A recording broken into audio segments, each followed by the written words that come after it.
Hi friends, ഞാൻ ജോയ്. പച്ചക്കറിയുടെ പുതിയ അധ്യായത്തിലേക്ക് എല്ലാ കൂട്ടുകാർക്കും ഹൃദയം നിറഞ്ഞ സ്വാഗതം. ഇന്ന് നമ്മുടെ ഉദ്യാനത്തിലെ ചെടികൾ വിട്ട് ഞാനൊരു പുതിയ പരീക്ഷണം ചെയ്തു നോക്കി. അത് വിജയിച്ചു. അത് നിങ്ങളെ പരിചയപ്പെടുത്താം, നിങ്ങൾക്ക് കാണിക്കാം എന്ന് വിചാരിച്ചാണ് ഈ ഒരു അധ്യായം ഞാൻ നിങ്ങളുടെ മുമ്പിൽ അവതരിപ്പിക്കുന്നത്. അത് എന്താണെന്ന് വെച്ചാൽ, എൻ്റെ വീട്ടിൽ ഒരു ബ്രിഞ്ചാളിൻ്റെ തൈ ഉണ്ടായിരുന്നു. വഴുതനങ്ങ എന്ന് പറയും ഞങ്ങളിവിടെ, കത്രിക്ക എന്നൊക്കെ പറയുമെന്ന് തോന്നുന്നു. അപ്പോൾ ഈ വഴുതനങ്ങയുടെ ഒരു തൈ ഉണ്ടായിരുന്നത് ഒരു പെൻസിൽ വണ്ണത്തിലായിട്ട് ഇങ്ങനെ നിൽക്കുകയാണ്. അന്നേരമാണ് പറമ്പിൽ തന്നെ ഒരു ആ കുടുംബത്തിൽപ്പെട്ട, ആ വർഗത്തിൽപ്പെട്ട മറ്റൊരു ചെടി കാണാൻ ഇടയായത്. അതായത് അന്ന് നമ്മൾ ഈ വഴുതനങ്ങയുടെ വർഗത്തിൽപ്പെട്ട മറ്റൊരു ചെടിയുണ്ട്, ഒരു കാട്ടുവർഗം വഴുതനങ്ങയുടെ. ആ വഴുതനങ്ങയുടെ കാട്ടുവർഗം ഒരു വൈൽഡ് വെറൈറ്റി. അതിനെ നമ്മൾ ചുണ്ടങ്ങ എന്നൊക്കെയാണ് നമ്മളിവിടെ പറയുക. ചെറിയ കായ്കളുണ്ടാവും അതിൽ കൊലകൊലയായിട്ട്. വഴുതനങ്ങയല്ല, പക്ഷേ ആ ഫാമിലിയിൽ പെട്ട ചെടിയാണ്. പക്ഷേ അതിൻ്റെ പ്രത്യേകത എന്താണെന്ന് വെച്ചാൽ, അത് 3 കൊല്ലം 4 കൊല്ലം 5 കൊല്ലമൊക്കെ ആയുസ് ഉണ്ടാവും അതിന്. നല്ല ഹാർഡി ആയിട്ടുള്ള പ്ലാന്റാണ്. അപ്പോൾ അതിൽ ഈ വഴുതനങ്ങയുടെ തൈ ഒന്ന് ഗ്രാഫ്റ്റ് ചെയ്തെടുക്കാമെന്ന് എനിക്ക് തോന്നി. ഞാൻ ആദ്യമായിട്ട് ചെയ്തതാണ്, പക്ഷെ അത് വിജയിച്ചു. അപ്പോൾ ആ ഒരു അറിവ് നിങ്ങളെ പങ്കുവയ്ക്കുക എന്നുള്ളതാണ് ഈ ഒരു വീഡിയോ കൊണ്ട് ഞാൻ ഉദ്ദേശിക്കുന്നത്.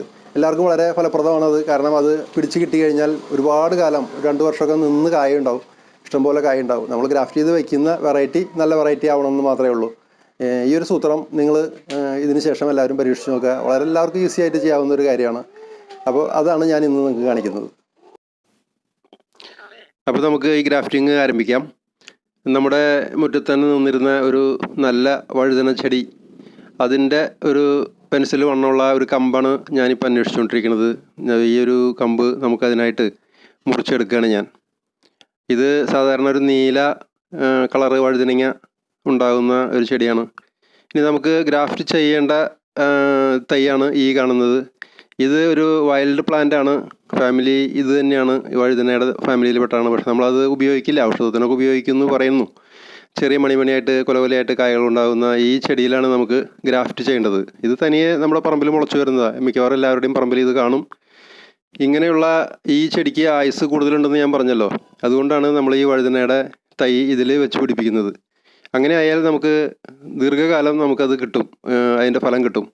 നമ്മളതിൻ്റെ ഇലയൊക്കെ ഒന്ന് കട്ട് ചെയ്ത് മാറ്റി അതിൻ്റെ സെയിം പെൻസിൽ വണ്ണത്തിലുള്ള തണ്ടിൽ തന്നെയാണ് ഇത് നമ്മൾ ഗ്രാഫ്റ്റ് ചെയ്യുന്നത്, ബഡ് ചെയ്യുന്നതൊക്കെ. രണ്ടും ഈ സയൺ സ്റ്റോക്ക് രണ്ടും, നമ്മൾ മാതൃചെടിയും നമ്മൾ വയ്ക്കാൻ പോകുന്ന ചെടിയും ഒരേ വണ്ണമുള്ള തണ്ടുകളായിരിക്കണം. അത് പ്രത്യേകിച്ച് ശ്രദ്ധിക്കണം നിങ്ങൾ. അങ്ങനെ നമ്മൾ ഇതിൻ്റെ ഇലകളൊക്കെ ഒന്ന് പിഴുതു മാറ്റിയിട്ട് നമ്മൾ എടുത്ത കമ്പും ഇതിൻ്റെ ഏതാണ്ട് ആ വണ്ണം വരുന്ന ആ ഭാഗത്തുള്ള കമ്പും തമ്മിലാണ് നമ്മൾ ഇപ്പോൾ ചേർക്കുന്നത്. അതിന് നമുക്ക് നല്ല മൂർച്ചയുള്ള ഒരു ആയുധം വേണം. ഞാൻ ബ്ലൈഡാണ് എടുത്തിട്ടുള്ളത്. അത് നമുക്ക് അണുവിമുക്തമാക്കാനായിട്ട് ഒന്ന് ലൈറ്റർ കൊണ്ട് ഒന്ന് ചൂടാക്കി കൊടുത്താൽ അത് അണുവിമുക്തമാവും. എന്തെങ്കിലും ഫംഗസ് ബാധകളൊക്കെ ഉണ്ടായി കഴിഞ്ഞാൽ നമ്മളെ ഈ ഗ്രാഫ്റ്റിങ് വിജയിക്കില്ല. അതുകൊണ്ടാണ് നമ്മൾ ചൂടാക്കിയതിന് ശേഷം അതിൻ്റെ ചൂട് തീർത്തും മാറിയെന്ന് ഉറപ്പ് വരുത്തിയതിന് ശേഷം, ചൂടാറിയതിന് ശേഷം മാത്രമേ നമ്മൾ മുറിക്കാവുള്ളൂ. അങ്ങനെ നമ്മൾ അതിൻ്റെ തലഭാഗം കട്ട് ചെയ്ത് മാറ്റുകയാണ്. ഇങ്ങനെ തല നമ്മൾ കട്ട് ചെയ്ത് മാറ്റി അതിന് ശേഷം നിൽക്കുന്ന ആ കുറ്റി തണ്ടിലാണ് നമ്മൾ വെച്ച് പിടിപ്പിക്കാൻ പോകുന്നത്. അതിൻ്റെ ചെറിയ പൊടിപ്പൊക്കെ ഉണ്ടെങ്കിൽ മാറ്റിക്കളഞ്ഞ്, മുള്ള് ഉണ്ടെങ്കിൽ അതും ചെറുതായിട്ട് നീക്കം ചെയ്ത്, ഇനി നമുക്ക് ഒറിജിനൽ വഴുതന തൈ, അത് പെൻസിൽ വണ്ണത്തിലുള്ളത് ഞാൻ പറഞ്ഞല്ലോ, അതെടുത്ത് നമ്മളതിൻ്റെ ഇലകളൊക്കെ ഉണ്ടെങ്കിൽ ഒന്ന് മുറിച്ച് മാറ്റി, അതിൻ്റെ തീരെ നുനുത്ത കൂമ്പ് ഉണ്ടെങ്കിൽ മാത്രം അത് നിർത്തിയാൽ മതി. അങ്ങനെ നിർത്തിയിട്ട് നമ്മളതിൻ്റെ കടഭാഗം ഒന്ന് ഒരു വി സ്റ്റൈലിൽ, ഒരു വീയുടെ ഒരു ആകൃതിയിൽ നമ്മൾ 2 ഭാഗവും ചരിച്ച് ചെത്തുക. അധികം ചതയാതെ നല്ല മൂർച്ചയുള്ള ബ്ലൈഡായിരിക്കണം. നമ്മൾ 2 പുറത്തുനിന്നും ഒരു വി ഷേപ്പിൽ ചരിച്ച് ചെത്തിയെടുക്കുക.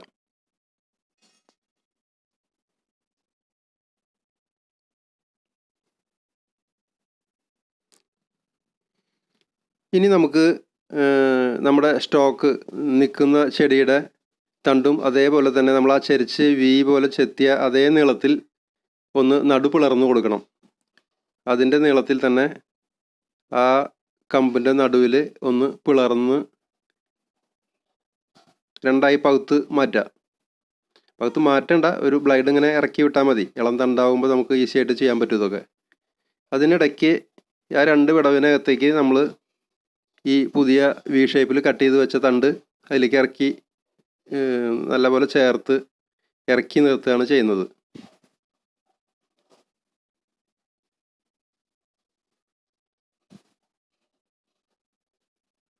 ഇപ്പോൾ നമ്മൾ 2 തൈയും കൂടെ ചേർത്ത് വെച്ച് കഴിഞ്ഞു. ഇനി അത് ഇളകാതെ കൃത്യമായിട്ട് ആ വെച്ച പൊസിഷനിൽ നിന്ന് നീങ്ങാതെയും മാറാതെയും നമ്മൾ ഒരു പ്ലാസ്റ്റിക്കിൻ്റെ പഴയ കിറ്റ് കട്ട് ചെയ്തെടുത്ത ഒരു റിബൺ പോലെ, ഒരു നാട പോലെ എടുത്തിട്ട് നമ്മൾ നന്നായിട്ട് ചുറ്റി വരിഞ്ഞ് ചേർത്ത് വെച്ച് കെട്ടുക. അതിനുള്ളിൽ ഒരു കാരണവശാലും ഒരു ഷെയ്ക്ക് വരരുത്, അതിനുള്ളിലേക്ക് വായു കിടക്കാനും പാടില്ല. അതുപോലെ നമ്മൾ ചുറ്റി വരിഞ്ഞ് ചുറ്റിയെടുക്കണം.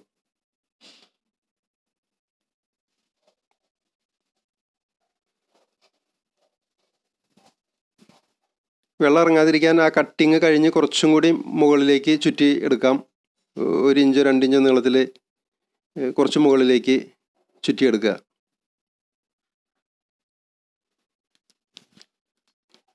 നമുക്ക് പ്ലാസ്റ്റിക് പോരെങ്കിൽ വീണ്ടും ജോയിൻ ചെയ്ത് ഇതുപോലെ നീളം കൂട്ടി നമുക്ക് നമ്മുടെ ആവശ്യത്തിന് ചുറ്റിയെടുക്കാവുന്നതാണ്. അങ്ങനെ നല്ല ടൈറ്റായിട്ട് ചുറ്റിയെന്ന് ഉറപ്പ് വരുത്തിയതിന് ശേഷം 2 തലയും കൂടെ നമ്മളിതുപോലെ കൂട്ടി ചേർത്ത് കെട്ടി ഉറപ്പിച്ച് നിർത്തുക. നമ്മളങ്ങനെ ചുറ്റിക്കെട്ടി കഴിഞ്ഞാലേ ഇനി ചെയ്യേണ്ട കാര്യം, നമ്മളതിൻ്റെ മുകളിൽ കൂടെ ഒരു പ്ലാസ്റ്റിക്കിൻ്റെ കവറ് അധികം ഇളകാതെയും അതിന് പരിക്ക് പറ്റാതെയും ഇതുപോലെ മൂടിക്കെട്ടണം. അത് മഴ കൊള്ളാതിരിക്കാനും വായു കിടക്കാതിരിക്കാനും മാത്രമല്ല, അതിൻ്റെ ഉള്ളിലൊരു ഹ്യൂമിഡിറ്റി ചേമ്പറായിട്ട് പ്രവർത്തിക്കാനും കൂടിയാണ്. പെട്ടെന്ന് പൊടിപ്പ് വരാനും നമ്മുടെ ഈ ഒട്ടിച്ചു വെച്ച ഭാഗം പിടിക്കാനും ഒക്കെ വേണ്ടി അത് സഹായിക്കും. അപ്പോൾ അതിന് നമ്മളിങ്ങനെ പ്ലാസ്റ്റിക്കിൻ്റെ ഈ കവറ് മൂടി നമ്മൾ ഒട്ടിച്ച ഭാഗത്തിന് അടിയിലായിട്ട് വേണം കെട്ട് വരാനായിട്ട്. ഒട്ടിച്ച ഭാഗം തീർത്തും നമുക്ക് ആ കവറിനുള്ളിലായി പോകണം. ഇനി 1 ആഴ്ച 2 ആഴ്ചയൊക്കെ കഴിയും. 2 ആഴ്ച എന്തായാലും കഴിഞ്ഞതിന് ശേഷം അത് നമുക്ക് തുറന്ന് നോക്കിയാൽ അതിൻ്റെ പൊടിപ്പ് കുറച്ചും കൂടി നീണ്ടിട്ടുണ്ടാവും. അങ്ങനെ പൊടിപ്പ് വന്നാൽ നമ്മുടെ ഗ്രാഫ്റ്റിങ് പൂർത്തിയായി, സക്സസ് ആയി. ഒരു 2-3 ആഴ്ച കഴിഞ്ഞ് നമ്മുടെ കവറൊക്കെ എടുത്ത് മാറ്റുക. കവറൊക്കെ എടുത്ത് മാറ്റി കഴിഞ്ഞാൽ നമ്മുടെ ഗ്രാഫ്റ്റിങ് നന്നായിട്ട് പിടിച്ചിട്ടുണ്ടാവും. ആ കാണുന്നതാണ് ആ ജോയിൻ്റ് നന്നായിട്ട് പിടിച്ചിട്ടുണ്ട്. അതിൻ്റെ കൂമ്പലകൾ 2 വന്ന് വലുതായി നിൽപ്പുണ്ട്. ഇനി നമ്മളതിനെ വളം ചെയ്തും ശുശ്രൂഷിച്ചൊക്കെ കൊണ്ടുവരികയാണെങ്കിൽ നമുക്കതിൽ ഇഷ്ടംപോലെ കായകളുണ്ടാവും. വർഷങ്ങളോളം നമുക്ക് അത് നമ്മുടെ അടുക്കളയിലേക്ക്, നമ്മുടെ വീട്ടിലേക്ക് ഉപകാരപ്രദമായി കിട്ടുകയും ചെയ്യും. ഇതുപോലെ ഒരു ഗ്രാഫ്റ്റിങ് ഞാൻ നേരത്തെ ഇതിന് മുൻപൊരെണ്ണം നടത്തി സക്സസ് ആയിട്ടുണ്ട്. അതുകൊണ്ട് എനിക്കൊരു കുറേ വഴുതന കായകൾ കിട്ടി. വീട്ടിൽ നമ്മളിതുപോലെ ഒരെണ്ണം ഉണ്ടാക്കുകയാണെന്നുണ്ടെങ്കിൽ നമുക്ക് അത്യാവശ്യം അടുക്കളയിലേക്ക് വേണ്ട ഈ വഴുതനങ്ങ നമുക്ക് കിട്ടും. ഞാൻ ചെയ്തത് ഇതാ ഈ കാണുന്ന ജോയിൻ്റാണ് ഒരു കമ്പ് വെച്ച് പിടിപ്പിച്ചത്. ഒരു പഴയ ഈ കാട്ടുമരത്തിൽ വഴുതനങ്ങയുടെ തന്നെ നേരത്തെ പറഞ്ഞ ചുണ്ട എന്ന് പറയും, ചില സ്ഥലത്ത് ചുണ്ടങ്ങ എന്ന് പറയും. ചുണ്ടയമ ഉണ്ടാകുന്ന കായ ചുണ്ടങ്ങ, വഴുതനയമ ഉണ്ടാകുന്ന കായ വഴുതനങ്ങ, ഇത്രയും വ്യത്യാസമേ ഉള്ളൂ. കണ്ടു കഴിഞ്ഞാൽ നമുക്ക് വഴുതനങ്ങ പോലെ തന്നെ നിൽക്കും. ഇതിപ്പോൾ ഞാൻ ആ ഗ്രാഫ്റ്റ് ചെയ്ത് നേരത്തെ വിജയിപ്പിച്ചതിൽ ഉണ്ടായി നിൽക്കുന്ന കായകളാണ് ഇപ്പോൾ ഈ കാണുന്നത്. ഇപ്പോൾ അതിലൊരു 4-5-6 ഇപ്പോൾ ഉണ്ട്. നിറയെ പൂവിട്ടിട്ടുണ്ട്. പിന്നെ ഈ ഒരു കമ്പിലും ഞാൻ വെച്ച് പിടിപ്പിച്ചിട്ടുണ്ട്. ആ മരത്തിൻ്റെ തന്നെ മറ്റൊരു കമ്പ് അതിലും വെച്ച് പിടിപ്പിച്ചിട്ടുണ്ട്. അതിലും നിറയെ പൂക്കളും കായകളൊക്കെ ഉണ്ട്. നിറയെ പൂവിട്ടിട്ടുണ്ട് അത്. അപ്പോൾ ഇഷ്ടംപോലെ നമുക്ക് ഒരു വീട്ടിലേക്ക് അത്യാവശ്യം ഈ കായ കിട്ടാനായിട്ട് നമുക്ക് ഒരു മരത്തിൻ്റെ കടയിൽ വെച്ച് പിടിപ്പിച്ചാൽ മതി. ഒരു മൂട് തൈരകത്ത് നമ്മൾ ഗ്രാഫ്റ്റ് ചെയ്തെടുക്കുകയാണെന്നുണ്ടെങ്കിൽ നന്നായിട്ട് കിട്ടും. പിന്നെ ഞങ്ങൾ നേരത്തെ പറിച്ചെടുത്ത കുറേ തണ്ടുകളൊക്കെ ഇവിടെ നിൽക്കുന്നുണ്ട്. അത്യാവശ്യം കായ കിട്ടി എന്നർത്ഥം. അപ്പോൾ നിങ്ങളൊക്കെ ഒന്ന് പരീക്ഷിച്ച് നോക്കുക വീട്ടിൽ. എല്ലാവർക്കും വളരെ ഈസി ആയിട്ട് ചെയ്യാവുന്ന ഒരു ഗ്രാഫ്റ്റിംഗ് മെത്തേഡാണിത്. വളരെ സക്സസ് ആയിട്ട് ഉണ്ടാവുകയും ചെയ്യും, കിട്ടുകയും ചെയ്യും. യാതൊരു പ്രയാസമില്ല. ഞാൻ പറഞ്ഞ പോലെയൊക്കെ നിങ്ങളൊന്ന് പരീക്ഷിച്ച് നോക്കണം. പിന്നെ ശ്രദ്ധിക്കാനുള്ളൊരു കാര്യം, നമ്മൾ പഴയ മരം, ഈ കാട്ടുമരത്തിൻ്റെ അടിയിൽ നിന്ന് വരുന്ന കിളിപ്പുകളൊക്കെ നമ്മൾ പിഴുത് മാറ്റണം. അതല്ലെങ്കിൽ അത് കയറി വളർന്ന് മറ്റേ നല്ല വഴുതനങ്ങ നശിച്ചു പോവും. അതുകൊണ്ട് നമ്മൾ പഴയ മരത്തിൽ നിന്ന് വരുന്ന നാമ്പുകളൊക്കെ കട്ട് ചെയ്യണം. അപ്പോൾ ഈ വഴുതന ചെടിയിലെ ഗ്രാഫ്റ്റിംഗ് നിങ്ങൾക്ക് എല്ലാവർക്കും ഇഷ്ടമായെന്ന് ഞാൻ കരുതുന്നു. ഇഷ്ടമായാൽ എല്ലാവരും ലൈക്ക് ചെയ്യണം, ഷെയർ ചെയ്യണം, കമൻറ്റ് ചെയ്യണം, സബ്സ്ക്രൈബ് ചെയ്യാൻ ഒരിക്കലും മറക്കരുത്. വളരെ ഈസി ആയിട്ട് എല്ലാവർക്കും ചെയ്യാൻ പറ്റുമെന്ന് ഇപ്പോൾ മനസ്സിലായല്ലോ. നിങ്ങളൊക്കെ പരീക്ഷിച്ച് നോക്കണം. എളുപ്പത്തിൽ ചെയ്യാൻ പറ്റുന്നതാണ്. ഇനി മറ്റൊരു നല്ല വീഡിയോയുമായി കണ്ടുമുട്ടുന്നവരെ എല്ലാവർക്കും ബൈ.